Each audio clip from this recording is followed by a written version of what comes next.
זה קרה לי. גדול.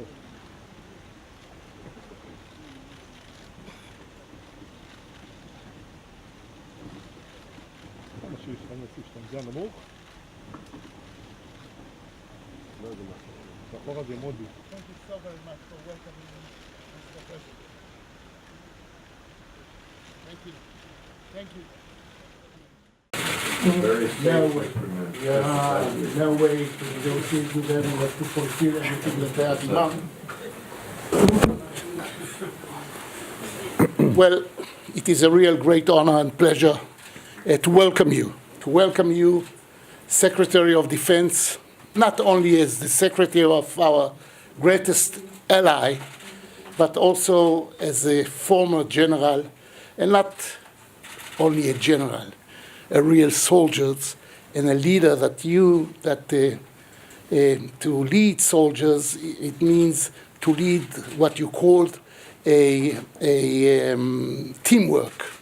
And every one of our former generals are respecting you so much, saying that you was one of the greatest leaders and generals of the army, and they are appreciating very much. I would like to take this opportunity to thank the Americans and our allies about helping us and supporting us with the MOU, signing the MOU, helping us very much.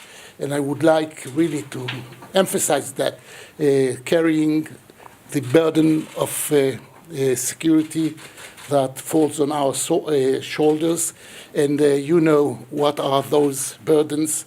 And after the MOU, I know that every one of us remember the need of the QME, which is something that in Hebrew sounds very good, because in Hebrew we have the word QME. And I know that everyone is paying a lot of attention to this need. Mm-hmm. We are very committed to the need to build, the need of building trust with the Palestinians. And I know how you are devoted to this mission. Mm-hmm. And I believe that our future is to understand that we are not doomed to live together.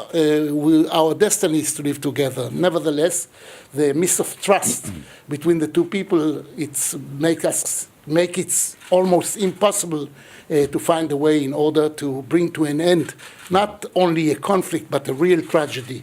We are living together, we are sharing the same land, we have responsibilities, but we have to trust one each other in order to understand that we can live together.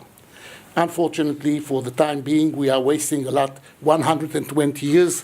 It's not only one side, it's both sides, but the rejection of many of our neighbors, the Palestinians, our cousins, the Palestinians, to the very idea of the existence of the state of Israel really does not help us in the last 100 years since the Sykes-Picot Agreement. But I would like to also emphasize that I'm not so sure. Actually, I'm not sure at all that bringing to an end the conflict, which is a must, will bring us to any kind of solution to what is going on here in the region. We have learned in universities and in the army that the enemy of your enemy is your friend.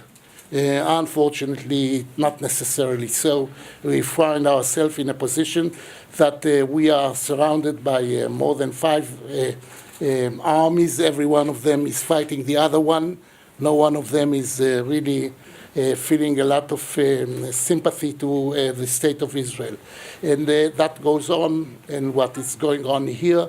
And now we have new neighbors, and the Russians, and I met President Putin, and he was talking to me saying, you are a very good friend of the Americans. I say, I confess, I admit with a lot of pride. Tell them that we are going to keep every interest that we find as necessary for us in all around the world, especially on the Black Sea. And we got to understanding about, with your knowledge, of course, about the details that we had to understand and to find a way in order to cooperate on a tactic basis in order to make it possible for all of us to be on the same Earth space when you have the SA-300. And because of that, Mr. Secretary, I would like to welcome you once again. You know that we are facing a lot of challenges, and the need to understand that in the Middle East there are no shortcuts. No shortcuts. Every challenge is an opportunity. Nevertheless, some of the challenges should be handled. I would like to thank the former President Obama and President Trump about the understanding of the needs of Israel, and we are looking forward. And we are looking forward, knowing that we have a great friend in the Pentagon and in the administration, and we welcome you from the bottom of our heart. Thank you so very much. Well, thank you, Mr. President, for making time. I know how busy you are, but it's an honor and a privilege to be here, the first member of the new administration's cabinet to visit Israel. We are committed to Israel's defense. We support Israel's internal security and Israel's external security. Obviously, the week before the Holocaust Remembrance Time, it's important we all remind ourselves if good people don't band together and work together across all religious and all ethnic lines, then bad people can dominate, and we're not going to allow it. We're going to work very, very closely. My view is that relationships do not stay the same. They either get better or they get weaker.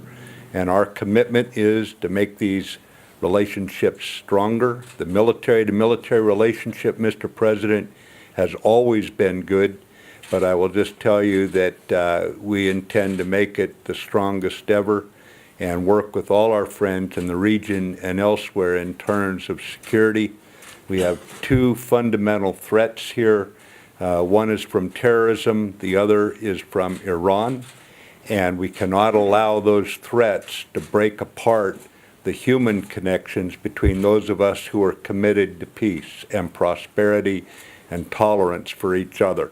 And we have seen new challenges arise, but as you point out, there are new opportunities, Mr. President, and we'll work together with you and other like-minded nations. We're not alone in how we look at terrorists. We're not alone how we look at Iran's problems.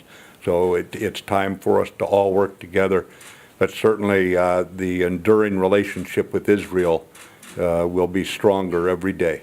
But thank you again for the very warm welcome, Mr. President. God bless you. God bless America. God bless President Thank you, sir. Thank you. Mr. President, thank you. Very kind of you.